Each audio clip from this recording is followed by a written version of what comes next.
সন্তানকে রক্ষা করিব। তুমি পারবে? যদি না পারো তাহলে অগ্নি প্রবিষ্ট। ব্রাহ্মণ বলিলেন, সংকর্ষণ, প্রদ্যুম্ন, অনুরুদ্ধ, বাসুদেব এরা জগদীশ্বর। জগদীশ্বরগণ যা করিতে পারেন না তা তুমি করিতে ইচ্ছা করিতেছ। তুমি নিতান্ত বালিশমতি,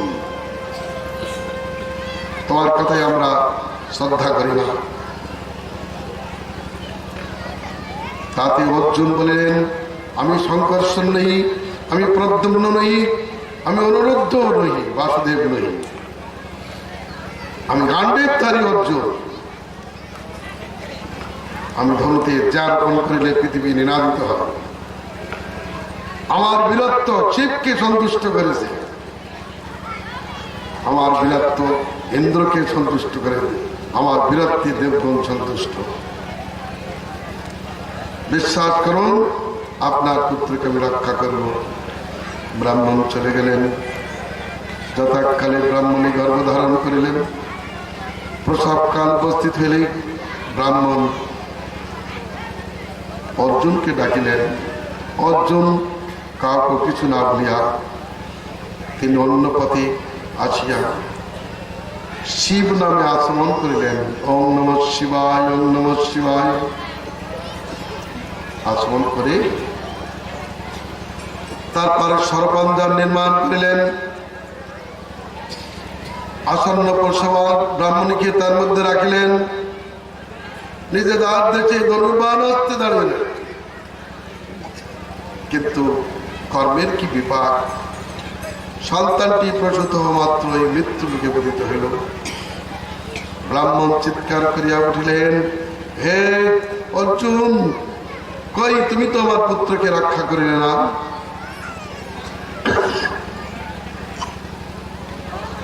সশরীরও বিহায়ছা, এমনকি সশরীরেই শিশুটা চলে গেল। ব্রাহ্মণ বললেন, হায় হায়, আমি ক্লিব অর্জুনের কথায় বিশ্বাস করিলাম।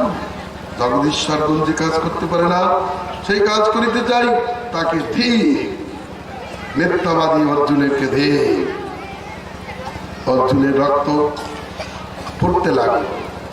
যমের মতো ধনুর্বাণ হস্তে চলে গেলেন যমরাজ ভবনে। সেখানে ব্রাহ্মণ কুমার না পেয়ে ইন্দ্রাদি লোকপালগণের ভবনে ঘুরলেন। সেখানেও প্রাপ্ত না পেয়ে বিমলা হয়ে ফিরে আসলেন।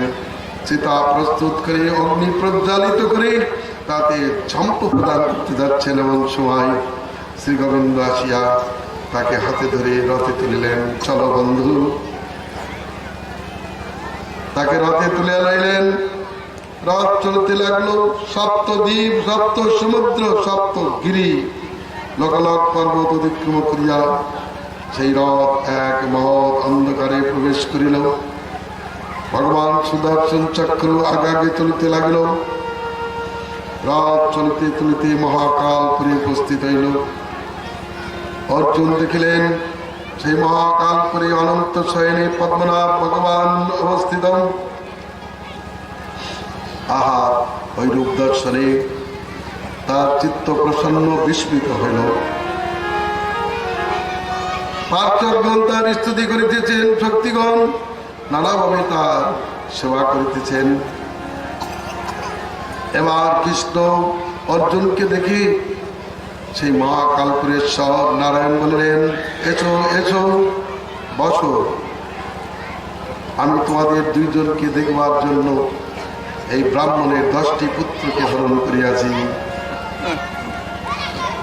তোমরা পৃথিবীর ভার অনুমোদন করবার জন্য যদুকুলে আর কুরুকুলে অবতীর্ণ হয়েছ। এবার অনুমোদন করে চলে আসবে।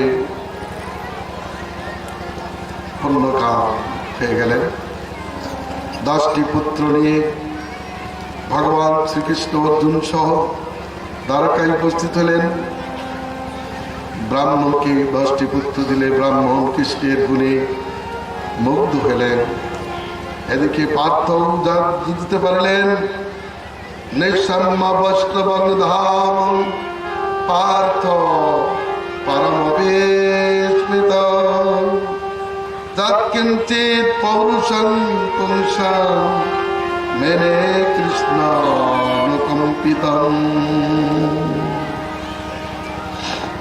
বৈষ্ণব ধাম দর্শন করে পার্থ পরম বিস্মিত হলেন।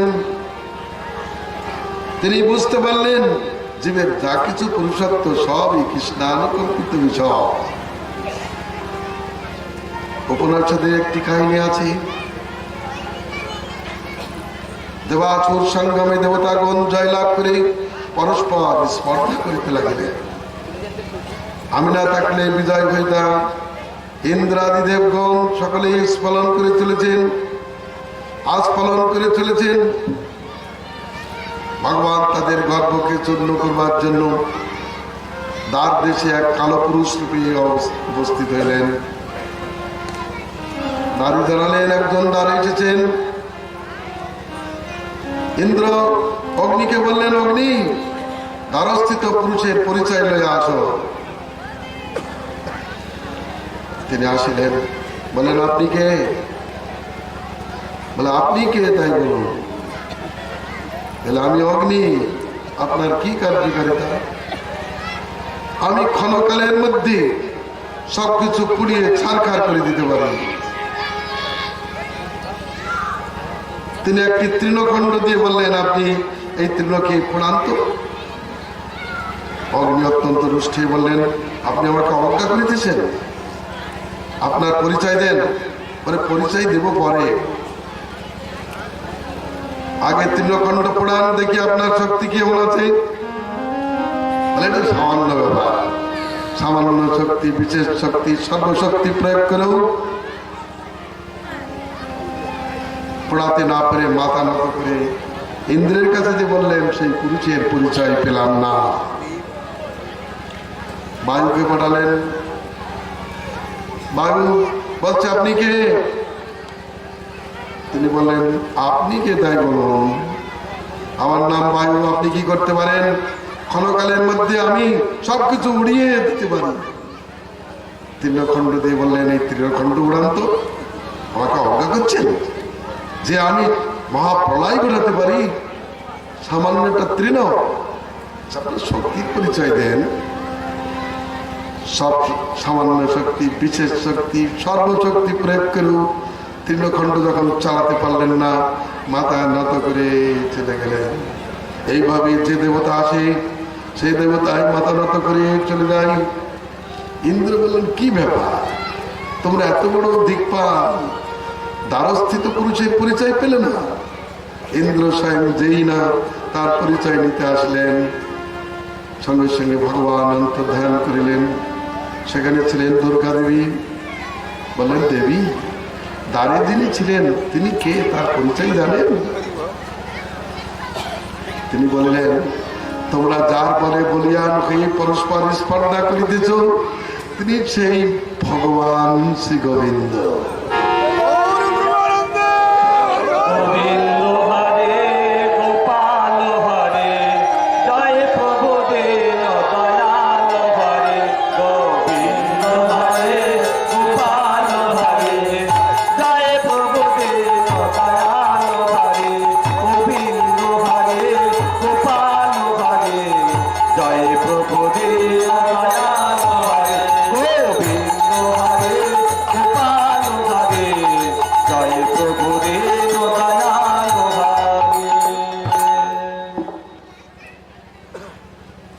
এইভাবে ভগবানের মহিমা প্রকাশিত হলো। এখন প্রশ্ন, অর্জুনের তো নাম বিজয়, সর্বত্র তার বিজয় ছিল, এখানে পরাজয় হলো কেন? এর সম্বন্ধে মহাজনগণ বলেছেন তিনটি কারণ। এর পশ্চাতে বর্তমান, প্রথমে অগ্রসেন মহারাজের প্রতি অবজ্ঞা, দ্বিতীয় কৃষ্ণের প্রতি আক্ষেপ, তৃতীয় অহংকার। তিনি উগ্রসেন মহারাজ পরম বৈষ্ণব, তাকে নটরাজ বলেছেন। মহৎচরণে অপরাধ হলে আয়ু, শ্রী, যশ, আশীর্বাদ, ইহকাল পরকাল সব ধ্বংস হয়ে যায়। কৃষ্ণের প্রতি স্পর্ধা করেছেন, আমি কৃষ্ণ নই, আমি গান্ডীবধারী অর্জুন। ভগবানের উপর টিক্কা মারলে তার পরিস্থিতি কি হয়ে থাকে বোঝাচ্ছে। আর অহংকার, আমি গান্ডীবধারী অর্জুন, অহংকার পতনের মূল, মত অবজ্ঞা পতনের মূল, কৃষ্ণের প্রতি অবজ্ঞা পতনের মূল। তারপর আর একটা ভুল কাজ করেছে, প্রতি ক্ষেত্রেই তিনি কৃষ্ণের নামে আচমন করেছেন। এবার তিনি কৃষ্ণকে বাদ দিয়ে শিবের নামে আচমন করেছেন। অতএব পরাজয় তো অবশ্যম্ভাবী। বিষ্ণু স্মরণ মাত্রে সর্বত্র বিজয়, কিন্তু তা হলো না। কৃষ্ণের প্রতি অবজ্ঞা করে তিনি শিব নামে আচমন করেছেন। অবশ্য অর্জুন জগজ্জীবকে শিক্ষা দিচ্ছে, দেখো আমার মতো অতগুলো পালোয়ান, আমি কৃষ্ণের স্মরণ ভুলে শিবের স্মরণ করলাম, তাই আমার পরাজয় আসলো। অতএব জেনে রাখবে, সর্বথা শরণাপত্তি একটি ভক্তির অঙ্গ। যে যখনই কৃষ্ণের শরণাপত্তি পরিত্যাগ করে, আনুগত্য পরিত্যাগ করে, তখনই অধঃপতিত হয়, অপমানিত হয়, অপদস্থ হয়। তার কোনো শক্তি কোনো কাজ করতে পারে না। যেমন এই লাইটটি পাওয়ার হাউসের সম্বন্ধ পরিত্যাগ করলেই নিভে যায়। জীব এরকমই শক্তিযুক্ত, তার শক্তিতেই শক্তিবান, তার গুণেই গুণবান, তার রূপেই রূপবান, তার চরিত্রেই জীব চরিত্রবান। তাকে বাদ দিলে কারো কোনো চরিত্র থাকে না, কারো কোনো মহত্ব থাকে না। মহত্ব তার চরণ থেকে এসেছে, এটা জানিয়েছেন। এই মহত্ব ভগবানের চরণ থেকে উপস্থিত হয়। মহতের চরণ ধুলি জীবকে বিজয়ী করে থাকে। জয়স্তেষাম লাভস্তেষাম কুতস্তেষাম পরাভব যেষাম হিন্দি পরশ্যাম হৃদয়স্থ জনার্দন। তাদের অন্তরে জনার্দন ভগবান বাস করেন, তাদের জয়, তাদের লাভ, তাদের কোথাও পরাজয় হয় না। অনন্তাদ নবদিতম অধ্যায়ে 90 অধ্যায়ে মধুরেণ সমাপিতম কৃষ্ণের মধুর লীলা গান করেছেন। ভগবান দ্বারকায় অবস্থান করেছিলেন, সমস্ত লোকের নয়নের মহোৎসবপ্রদ রূপ স্বীকার করিয়াছিলেন। তার গুণে জগৎ ভরে গিয়েছিল। তিনি 16,000 শতমহিষীর প্রেম বাদনে পুষ্পোদ্যানে দানে বিহার করিতেন, কখনো রং খেলা করিতেন, কখনো বা জল খেলি করিতেন। আকাশ থেকে দেবতাগণ নৃত্য গীতাদির অনুষ্ঠান করিয়া তাকে সৎকার করিতেন। সেই মহিষীগণ নিরন্তর কৃষ্ণের কাছে থাকিয়াও তারা মোহদশা প্রাপ্ত হইতেন। তাদের ভিতরে ছিল অনুরাগ।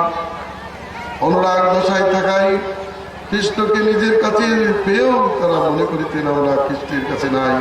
কৃষ্ণের জন্য অতি উৎকণ্ঠা প্রকাশ করিতেন। এর নাম প্রেম বৈচিত্র্য অবস্থা। প্রিয় সন্নিকর্ষপি প্রমোৎকর্ষ স্বভাবত যা বিশ্লেষ ধ্যাতিস্তন প্রেম বৈচিত্র্য মুচ্যতে।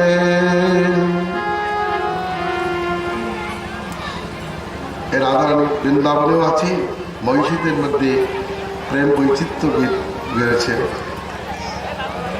শ্রী মহিষীচু মহিষৌচু কুররিবিরপোষিতং বিত নিদ্রা নচেছে সপিতি জগতি রাত্রামীশ্বর গুপ্তবোধন বয়মিব চকি কচ্ছিন গাঢ় নির্বিন্দ চেতা নলিন নয়ন হাচোদার লীলক্ষিতেন। ভগবানের কাছে আছেন, কিন্তু মনে করিতেছেন ভগবানের কাছে আমি নাই। তাই বলছেন, কুরুরি তুমি রাত্রে বিলাপ করিতেছ কেন? তুমি কি স্বামীর জন্য বিলাপ করিতেছ? তোমার চোখে কি নিদ্রা নাই? শ্রী গোবিন্দ এখন নিদ্রা যাইতেছেন, তুমি ওইরূপ চিৎকার করিতেছ কেন? ও বুঝতে পারলাম, তুমি কি আমাদের দশাপ্রাপ্ত হয়েছ? কৃষ্ণের কটাক্ষ মানে যেমন আমাদের চিত্ত বিদ্ধ হলে আমরা শুধু কাঁদতেই থাকি, কৃষ্ণের বিরহে কাঁদতে থাকি, তেমনি তুমি কি কৃষ্ণের বিরহে কাঁদিতেছ? আবার কোন মহিষী বলিতেন, হে চক্রবাকী, তোমার নেতৃত্ব নিদ্রাই না, তুমি এত করুণ চুরে ডাকিতেছ কেন? অহো, তুমি কি কৃষ্ণের চরণ অর্পিত তুলসীর মালাটি নিজের কবরিতে ধরিবার জন্য স্প্রিয়া করিতেছ? কিন্তু জানিবে কৃষ্ণের প্রসঙ্গ দুঃখপ্রদ। সমুদ্রকে দেখে বলছেন মহিষী, হে সমুদ্র, তোমার তো নিদ্রা নাই, তুমি কেবল গর্জন করেই চেপেছ। মিলনকালে কৃষ্ণ আমাদের কোন অঙ্গ অলঙ্কার হরণ করলে আমরা যেমন চিৎকার করি, তোমার মণি এবং লক্ষ্মীকে কৃষ্ণ হরণ করেছে বলে তুমি চিৎকার করিতেছ। হায় হায়, কৃষ্ণের প্রসঙ্গ সবই দুঃখপ্রদ। চন্দ্রকে দেখে বলছে, চন্দ্র, তুমি এত ক্ষীণ হয়ে যাচ্ছ কেন? আমরা যেমন কৃষ্ণের বিরহে ক্ষীণ হয়ে যাই, তোমারও কি কৃষ্ণ বিরহ উপস্থিত হয়েছে? হায় হায়, কেন তুমি কৃষ্ণকে ভালোবাসলে? মলয় পবনকে বলছে, মলয় পবন, আমরা তোমার কি অপ্রিয় কাজের অনুষ্ঠান করিয়াছি? গোবিন্দের অপাঙ্কদের আমাদের চিত্ত বিদ্ধ হয়েছে, আর সেখানে তুমি কেন কামদেবকে স্মরণ পাঠাইতেছ? তার কাটা গায়ে কেন নুনের ছিটা দিতেছ? তুমি এমনটি কাজ করো না। আমরা গোবিন্দের বিরহে আছি, শাস্ত্রে বিতার প্রিয় মিলনে মলয় পবন আনন্দপ্রদ, আর প্রিয়ের বিহরে ওই মলয় পবন দুঃখপ্রদ। মেঘকে বলছেন, শ্রীমান মেঘ, তুমি আমার গোবিন্দের প্রিয় সখা, তুমি তার প্রতি প্রেমবান হয়ে আছো, বাষ্পধারা বর্ষণ করিতেছ কেন? কাঁদিতেছ কেন? হায় হায়, বুঝতে পেরেছি কৃষ্ণের প্রসঙ্গে দুঃখপ্রদ। কোকিলকে ডেকে বলছে, প্রিয়রাম কোকিল, তুমি তো আমার প্রাণ গোবিন্দের মধুর বচনের নাই বচন প্রয়োগ করিতেছ, তোমাকে আমরা কি দিব বলো? পর্বত থেকে দেখি বলে, হে পর্বত, তুমি চলিতেছ না কেন? ওহো, কি চিন্তা করিতেছ? তুমি কি তোমার পর্বত শৃঙ্গরূপ স্তন দ্বারা কৃষ্ণের চরণ ধারণ করিতে উল্লাস করিতেছ? অর্থাৎ এই শ্লোকগুলির মধ্যে রয়েছে সমাশক্তি অলঙ্কার। আত্মবাদ পশ্যতি জগৎ, তারা সকলকে কামিনী রূপ দিয়ে এইভাবেই বর্ণন করে চলেছে। নদীকে দেখে বলছে, নদী তুমি শুকিয়ে যাচ্ছ দিন দিন, গ্রীষ্মকালে নদী শুকিয়ে যায়, কিন্তু ওরা মনে করছে যেমন আমরা কৃষ্ণের বিরহে শুকিয়ে যাই, তেমনি তুমিও কৃষ্ণের বিরহে শুকিয়ে যাইতেছ। হংস এসে তোমাকে স্বাগত জানাই, দুধ পান করো, কৃষ্ণের সংবাদ বলো। আমাদেরকে কি কৃষ্ণের কাছে যেতে বলো? কৃষ্ণের কাছে কি করে যাব? লক্ষ্মী দেবী তার বক্ষস্থলে বিহার করিতেছে, আমরা সেখানে যেতে পারবো না।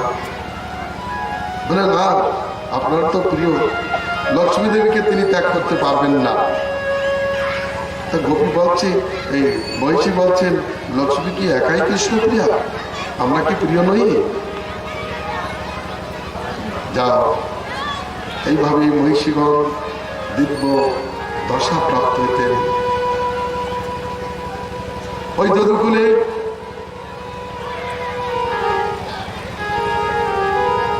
ভগবান শ্রীকৃষ্ণ অবস্থানকালে কি আনন্দের প্রভাব উঠে উঠতেছিল। আহা, যদুকুলে সকলেই ধন্য ধন্য, সকলেই গান করেছেন যদুরাজের। সেখানে অনেক দেবাসুর সংগ্রামে যে সমস্ত অসুরগণ হত হয়েছিলেন, তারা এই পৃথিবীতে রাজকুলে জন্মগ্রহণ করেছিল এবং ধর্মের বাধা দিয়েছিল। ভগবান ধীরে ধীরে তাদেরকে জগৎ থেকে তুলে দিয়েছিলেন। তাদের সাধুদের প্রতি অনুগ্রহ করবার জন্য যদুকুলে এসেছিলেন। যাই হোক, যিনি এই জগতে এসে তার যদুকুলকে একটা মহাতীর্থে পরিণত করিয়াছেন, যার স্মরণ মাত্রই সকলের অমঙ্গল দূরে যায়। কাল চক্র দ্বারা তিনি জগৎকে দমন করিয়া দেখেন। সেই কৃষ্ণ জয়যুক্ত হন, জয়তি জন্মনিবাস দেবকী জন্মবাদ যতবার পরীক্ষা দুঃখে ধর্মীর ধর্ম স্থিরতর বৃদ্ধি নগ্ন সুস্মিত শ্রীমুখেন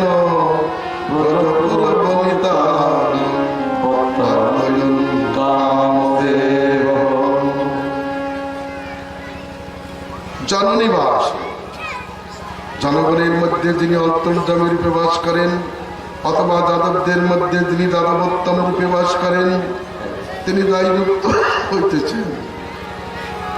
তিনি দেবকীর জন্মবাদ।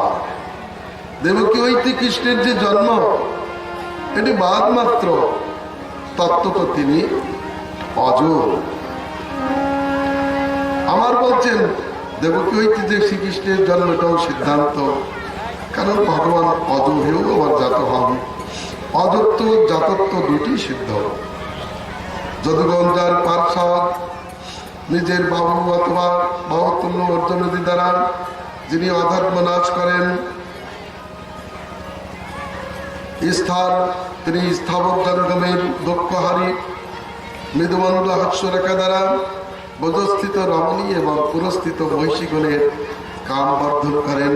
সেই শ্রীকৃষ্ণ জয়যুক্ত হইতেছেন, জয়যুক্ত হইতেছেন এই নিত্যলীলা। অহ মাত্র যার চরিত্র কথা সেবা করিয়া তাকে প্রাপ্তির জন্য সমস্ত রাজ্য পরিত্যাগ করিয়া বনে প্রবেশ করেন, সেই শ্রীকৃষ্ণের কথা যারা শ্রদ্ধা চিত্তে শ্রবণ করেন, তারাও সংসার ধর্ম হইতে মুক্তি লাভ করেন। শ্রী গোবিন্দ পরম মঙ্গলময় যদুনন্দন শ্রী গোবিন্দকে একবার আরতি করি। আরতি যদুপতি কৃষ্ণ মুরারি কি, আরতি যদুপতি কৃষ্ণ মুরারি কি, জগৎ জনরঞ্জন কীর্তি বিহারি কি, জগৎ জনরঞ্জন কীর্তি বিহারি কি, দেবকী নন্দন বলদেব ভাতা, দেবকী নন্দন বলদেব ভাতা, রুক্মিণী বলদ বিশ্ববিদাতা,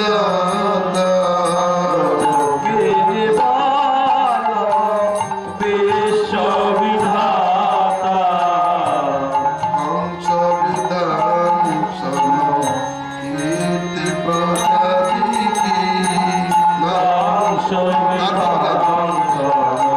কীর্তি প্রসারী কি, আরতি যদুপতি কৃষ্ণ মুরারি কি,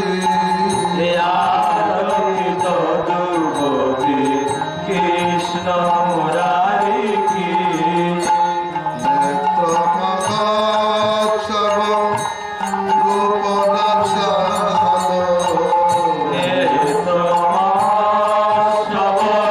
রূপ পঞ্চিত প্রদগুণ মঙ্গলশীল, পার্থিব গুণ মঙ্গল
বিহারি কি आरती जदुपति कृष्ण मुरारी की आरती जदुपति कृष्ण मुरारी की मैं तो जदुनाथ दास तुम्हारा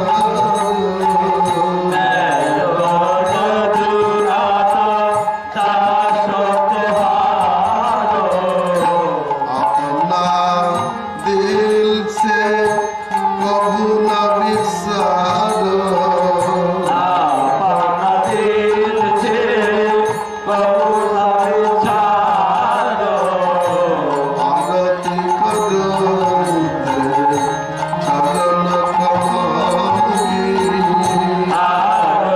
कदम तेरे चरण कमल की आरती जदुपति कृष्ण मुरारी की কৃষ্ণ মুরারি 90টি অধ্যায়ে আশ্রয় তত্ত্ব আলোচিত হল। যাহাতেই জগতের উৎপত্তি, যাহাতেই প্রলয় হয়, যিনি সকলের একমাত্র শুভদাতা, তিনি হলেন আশ্রয়।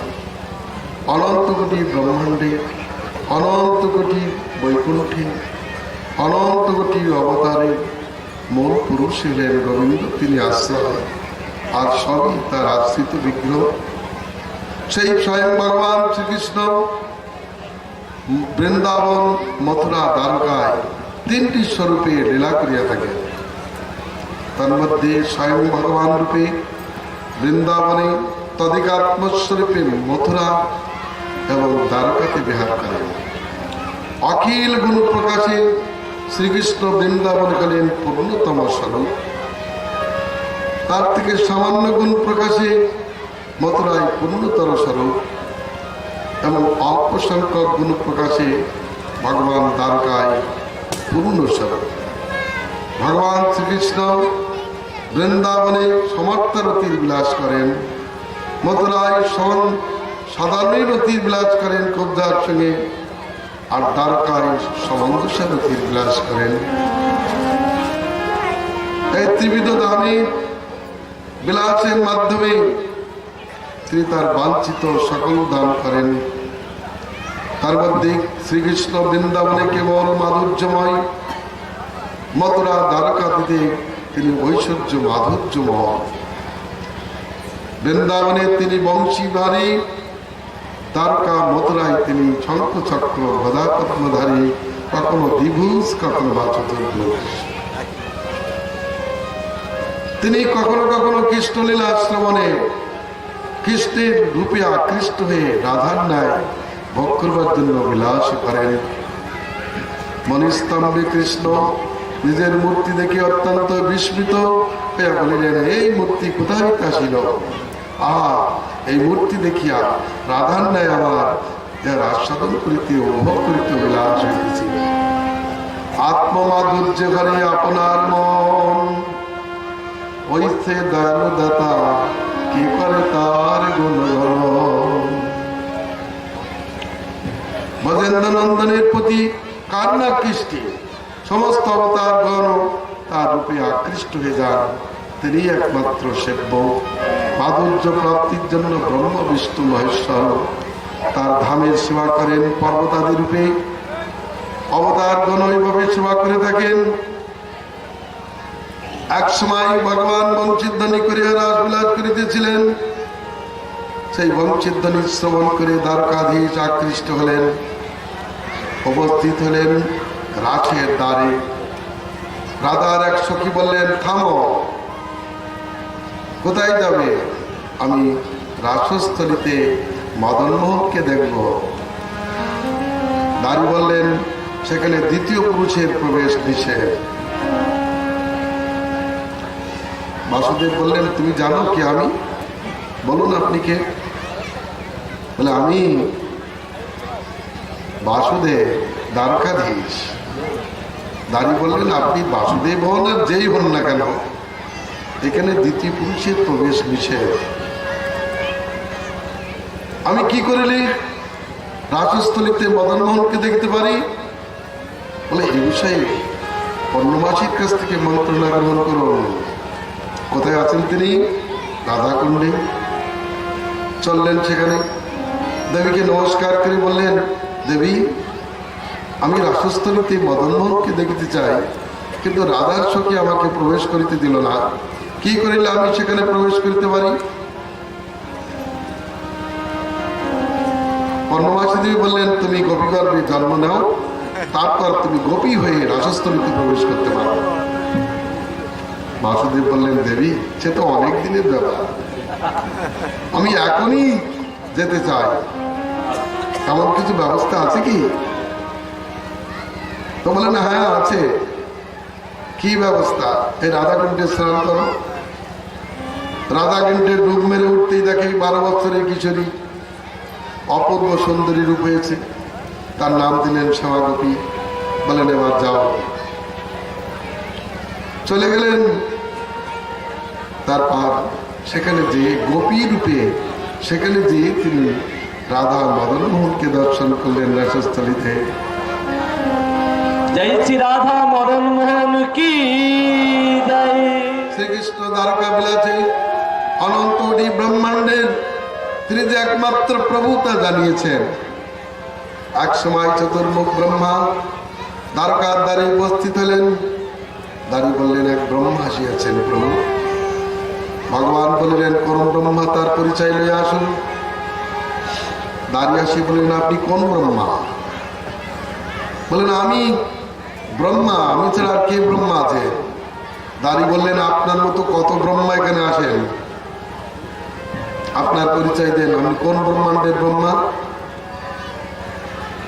ব্রহ্মা একটু হতভম্ব হয়ে গেলেন। বললেন, আমি বৃষ্টিগর্ভ ভগবান যে ব্রহ্মাণ্ডে লীলা করেন সেই ব্রহ্মাণ্ডের ব্রহ্মা, আমি সনক পিতা। বলতেই ভগবান বললেন, তাকে নিয়ে এসো। ব্রহ্মাকে নিয়ে আসলেন। ব্রহ্মা ভগবত চরণে প্রণাম করলেন। ভগবান বললেন, ব্রহ্মণ কুশল তো? ব্রহ্মা বললেন, ভগবান সে কথা পরে বলবো, প্রথমে আমার প্রশ্ন, কি অভিপ্রায় আপনি বলিয়াছেন কোন ব্রহ্মা? আমি ছাড়া ব্রহ্মা কে আছে?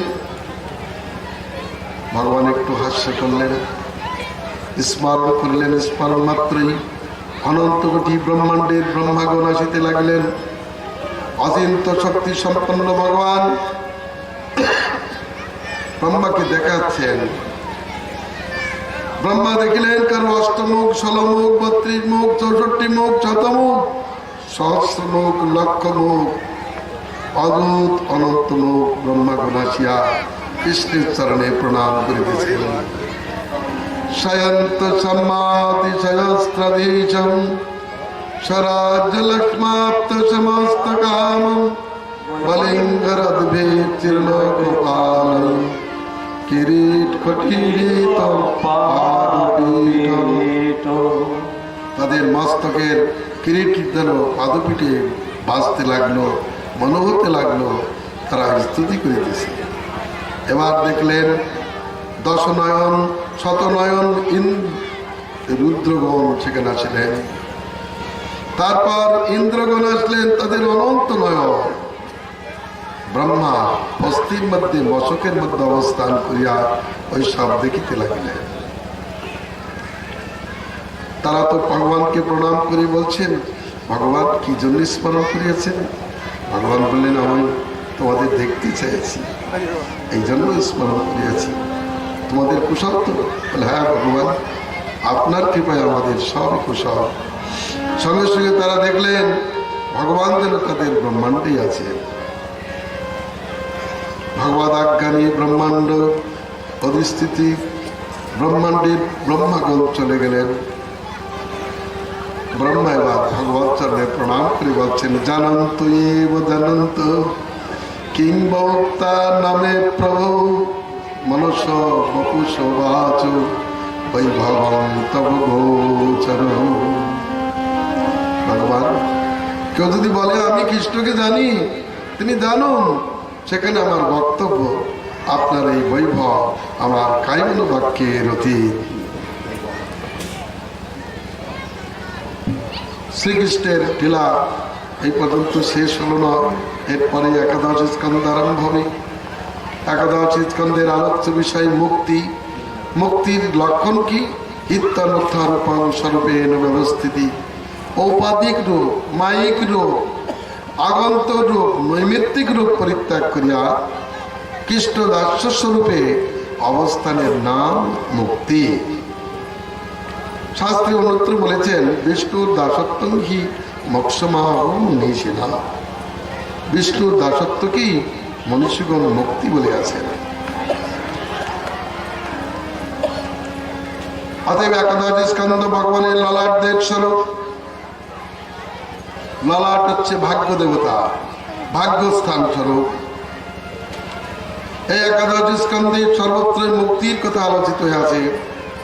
কোথাও স্বরূপের ব্যবস্থিতির কথা, কোথাও বা অনার্থের বিচার বর্তমান।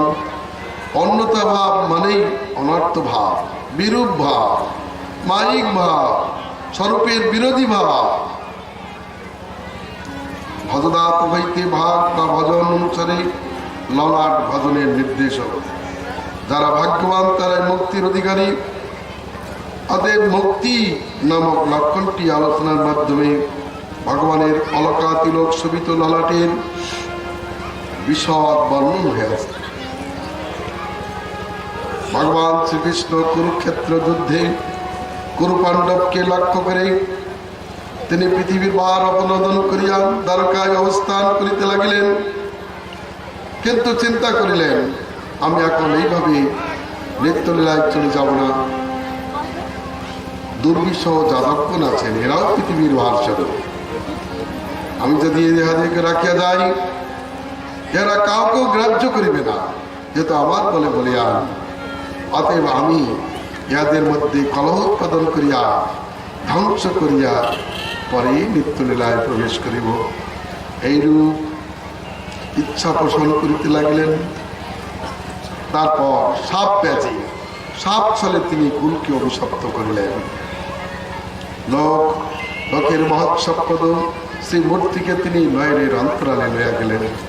রাজা প্রশ্ন করেছেন যাদবগণ তো ব্রহ্মাণ্ড গুরুধাম বদান্য শিরোমণি বিদ্যুৎসেনী এবং কৃষ্ণগত প্রাণ, তাদের প্রতি অভিশাপ কি করিয়া আসিল? তারা এমন কি কাজ করিয়াছিলেন যার জন্য মুনি ঋষিদের অভিশাপ আসিল? শ্রী সুখদেব বলিলেন ভগবান সর্বমন নেত্র মহোৎসব রূপ ধারণ করিয়া তারকায় অবস্থান করিতে লাগেন। তাকে দেখবার জন্য ভুবন পাবন ঋষিগণ ঘাটাঘাটি করিতে থাকেন। এক সময় পিণ্ডারক তীর্থে ভগবান অবস্থান করিতেছিলেন। বিশ্বামিত্র, অচিত, কর্ণ, দুর্বাসা, ভৃগু, অঙ্গিরা, কশ্যপ, বামদেব, গোত্রী, নারদাদি মুনিবৃন্দ ভগবত দর্শনের জন্য সেখানে যাইতেছিলেন। ভগবত দর্শনের জন্য যাইতেছিলেন, পিণ্ডারক তীর্থে উপস্থিত হলেন।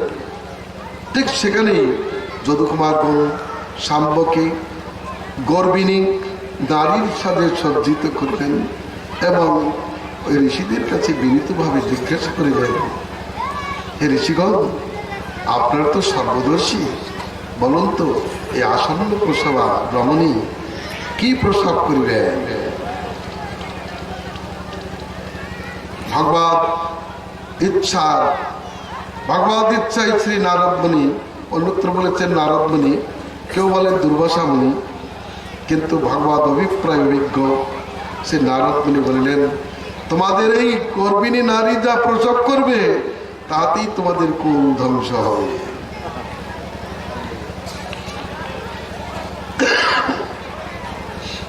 তচ্ছুত্তাত্যাদি চম্রন সন্তস্তান বিমুচ্চ সহোদরম সাম্বস্যদিশুস্তস্মিন মুসলাম খল্লয়স্ময়ং। সঙ্গে সঙ্গে তারা সাম্যের উদ্ধার করিয়া রেখেলেন। তার মধ্যে একটি মুসল বর্তমান। দর্শন করিয়াই তারা অত্যন্ত ভীত হইলেন।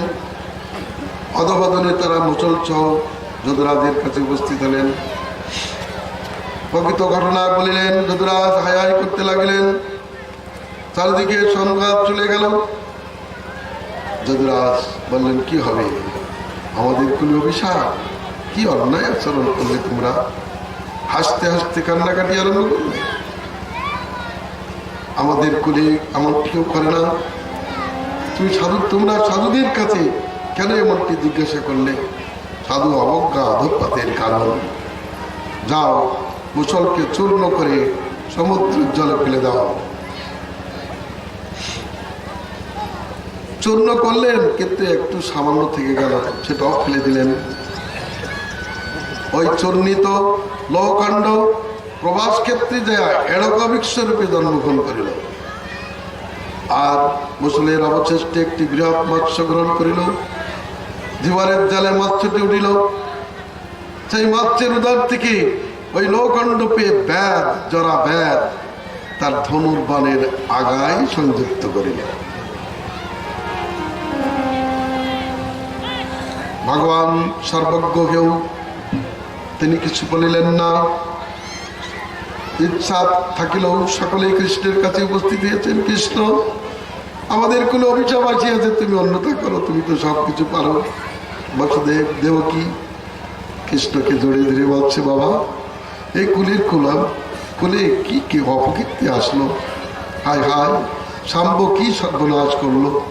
তুমি একটু প্রতিকার করো। বলো, মা, ব্রাহ্মণের বাক্যে অন্যথা করবার ক্ষমতা আমার নাই। আমি সমর্থ। কর্তং নচ্চাৎ বিপ্রসামাং ঈশ্বরপি তদন্যথা। ঈশ্বর তিনি পারেন, কিন্তু তিনি করবেন না, তার ইচ্ছা। তিনি এইভাবে কুলকে ধ্বংস করে চলে যাবেন।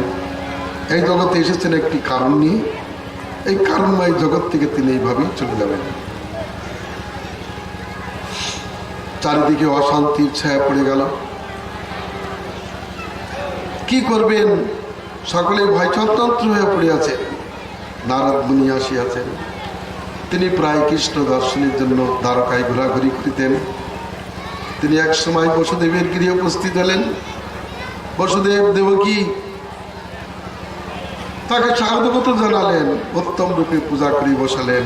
তারপর বলিতে লাগিলেন, ভগবান ভবতু যাত্রা সস্তয়ে সর্বদেহিনাম কৃপণানাং যথা পিত্র উত্তম শ্লোক বৎমনাম।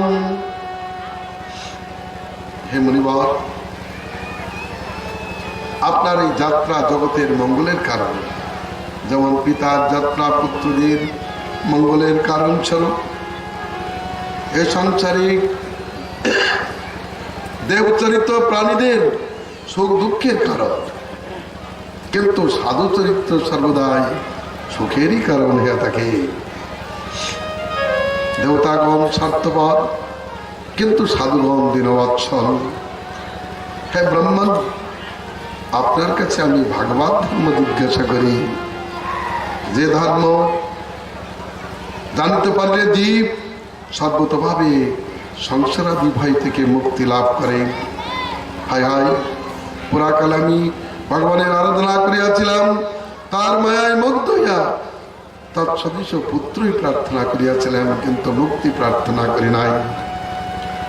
কিন্তু আমার ইচ্ছা হইয়াছে, আমি ভাগবত ধর্ম জানিতে ইচ্ছা করি।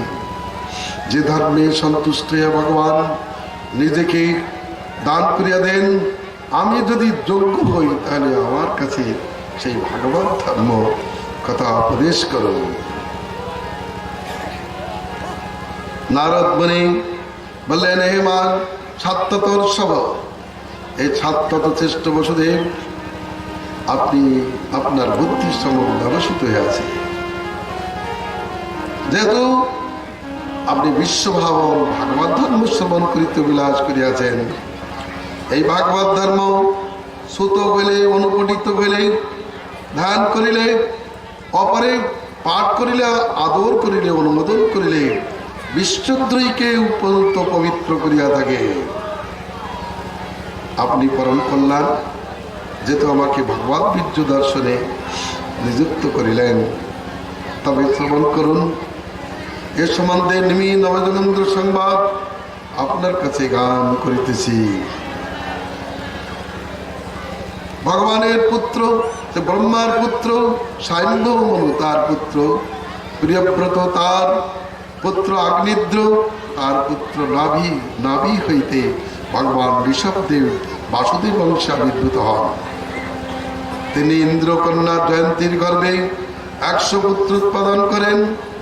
তার জ্যেষ্ঠ পুত্র ভরত, যার নামে এই অজনা বর্ষ ভারতবর্ষ রূপে নামে প্রসিদ্ধ হয়েছে। তার 9 জন পুত্র ছিলেন 9টি দ্বীপের অধীশ্বর, 9 জন পুত্র ছিলেন যোগীন্দ্র, অবশিষ্ট 81 জন কর্মকাণ্ডীয় ব্রাহ্মণ ছিলেন। ওই 9 জন যোগীন্দ্র তারা একই ভাবাপন্ন ছিলেন। যদিচ্ছাক্রমে আকাশপথে বিচরণ করিতে করিতে তারা মিথিলায় বিদেহনগরে নেমির যজ্ঞস্থলে উপস্থিত হলেন। নেমিবর সদা সদ্বর্গের সেই গাত্রোত্থান পূর্বক তাদেরকে স্বাগত জানালেন। উত্তম রূপে পূজা করিয়া তাদের পদপ্রান্তে বসিয়া জিজ্ঞাসা করিলেন, মন্যে ভগবত সাক্ষাৎ পার্শ্বদান বমদোদ্দিচম বিষ্ণুর্ভূতানি লোকানাং পাবনায় চরন্তি।